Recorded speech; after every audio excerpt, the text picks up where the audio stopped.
7:15 is the time. Kemi Badenoch filled the post of Shadow Justice Secretary pretty quickly after sacking Robert Jenrick. She filled it with Nick Timothy MP, who is now the new Shadow Justice Secretary. He was Chief of Staff to Theresa May when she was Prime Minister, and he was listening to that. Good morning to you. Good morning, Justin. Is the party going to miss Robert Jenrick?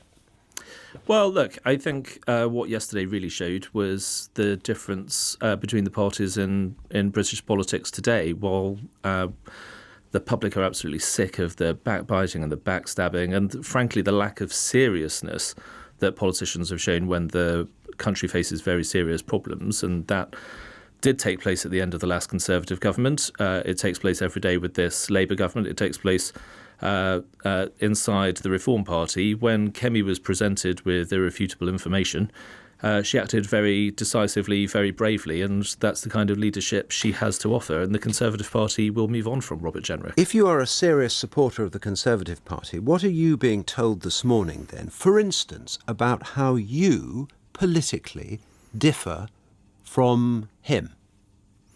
You mean from Robert Jenrick? Well, look, because you're doing the same job. So what has changed?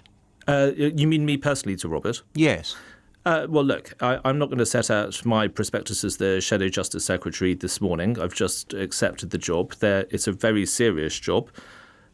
We need to make sure that our human rights laws don't get in the way of immigration control. We need to sort out our courts. We need to sort out the prison estate. All of that, thinks. Well, yes, but listen, it's very easy to talk about radical outcomes, but the reality of reform is very serious, thoughtful work done over a period of time.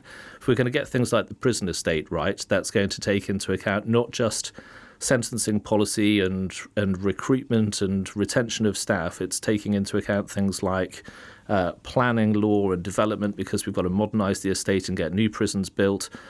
These things require the seriousness that I don't think you see with this government, for sure, who are letting criminals out early, but you certainly don't see it from the Reform Party either. But, I mean, I suppose if you're a supporter of Robert Jenrick within the Conservative Party, and there are many, aren't there, or have been many, he was a very popular member of the Shadow Cabinet, there are two things you associate him with, aren't there? One, opposition to illegal immigration and a desire to do something about it. But number two, this idea that our politics is at risk of becoming sectarian, particularly the rise of Islamism, as he would see it, as a threat. And I don't think you differ with him on either of those things, do you? Well, if you want the real deal, then I think you vote Conservative for those things. Stick with Jenrick and go to Reform, because he's going to bring those things with greater vigour into the public space. No, I don't think anybody looks at the Reform Party and thinks that they are doing the serious work that will lead to serious policies to actually address these things. Right, so just sorry to interrupt, but that's a really important point, isn't it, that you're making this morning, that actually the difference between you and them is that you think you've got ways of fixing these problems. They're just talking about them. So it's the same problems that you're talking about it, but only you have the opportunity and the thought, etc., to actually solve them.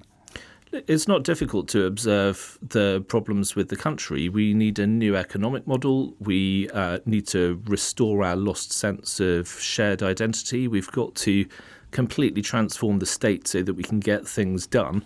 Those things are absolutely massive tasks for any future government, and that means it's incumbent on opposition parties to do the really serious, hard work, to think very deeply, to develop the plans so that they are ready to meet those challenges. I think that's exactly the stall that Kemi Badenoch has set out as leader of the Conservative Party, and I think that is the contrast between the parties. Just a thought about what's going on in the West Midlands with the Chief Constable there. The Daily Mail reporting this morning that he is about to resign. We've certainly not confirmed that. Are you hearing anything about what's going to happen? Look, so far, I've only seen a kind of arrogant disdain from the Chief Constable of the West Midlands.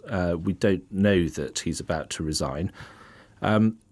It shouldn't be up to him. The Police and Crime Commissioner in the West Midlands should sack him. And if the Police and Crime Commissioner doesn't do that, then the Home Secretary has the power under Section 40 of the Police Act 1996 to direct the Police and Crime Commissioner to take remedial action when the force is failing. And it is clearly failing under the leadership of Craig Guilford. Nick Timothy, thank you very much.